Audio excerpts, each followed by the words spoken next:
अडवाणी जी ने अपनी किताब में लिखा था, उन्होंने एक किताब लिखी थी और किताब में लिखा था कि जो आरएसएस और बीजेपी की सच्ची लेबोरेटरी,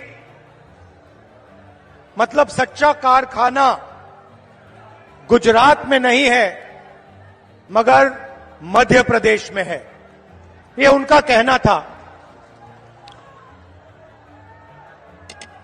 तो जब मैं इस भाषण की तैयारी कर रहा था तो मैंने सोचा, अडवाणी जी ने कहा था कि मध्य प्रदेश उनकी लेबोरेटरी है, उनका कारखाना है, तो चलो देखते हैं आरएसएस और बीजेपी की लेबोरेटरी में, कारखाने में ये क्या क्या काम कर रहे हैं।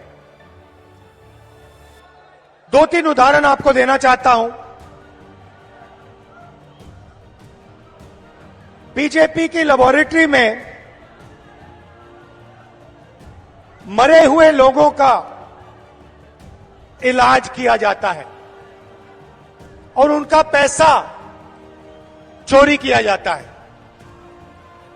हिंदुस्तान के किसी और प्रदेश में मरे हुए लोगों का इलाज नहीं होता है, मध्य प्रदेश में मरे हुए लोगों का इलाज होता है और पैसा चोरी किया जाता है।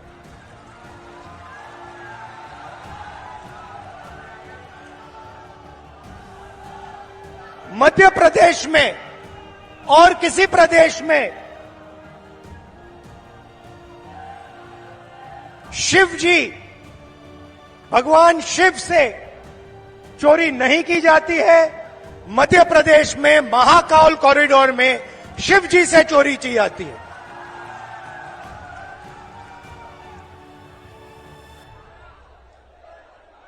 बच्चों के जो स्कूल यूनिफॉर्म होती है, उनका मिड डे मील का भोजन का पैसा होता है, वो बीजेपी लेबोरेटरी में उनसे चोरी की जाती है। मध्य प्रदेश के भविष्य से, छोटे छोटे बच्चों से चोरी की जाती है।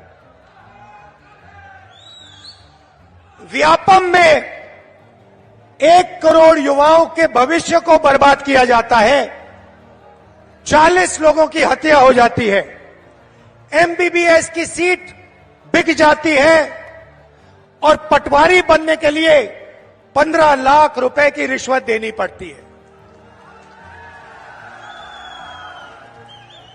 मगर ये लोग वहां नहीं रुकते।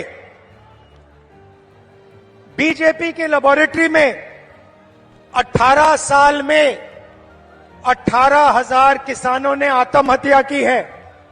हर रोज 3 किसान बीजेपी की लेबोरेटरी में आत्महत्या कर डालते हैं।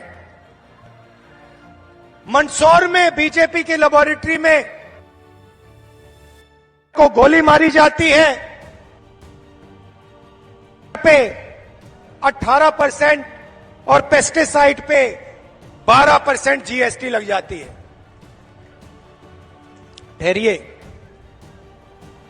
बीजेपी की लेबोरेटरी में हर रोज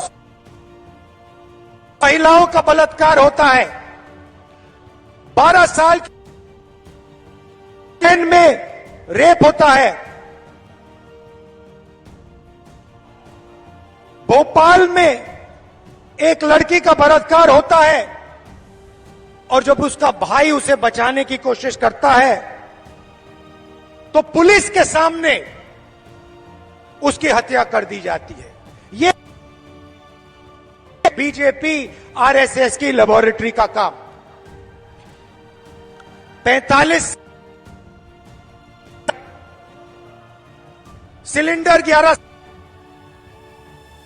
और जहां भी देखो वहां पे प्राइवेटाइजेशन और कॉन्ट्रैक्टलाइजेशन किया जा रहा है।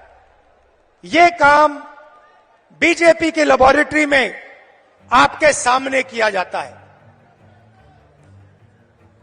बीजेपी के लेबोरेटरी में आदिवासी जिला है।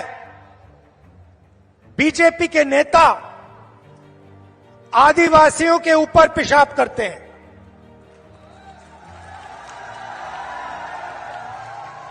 ये मतलब था आडवाणी जी का जब उन्होंने कहा मध्य प्रदेश में आरएसएस और बीजेपी की लेबोरेटरी बनेगी।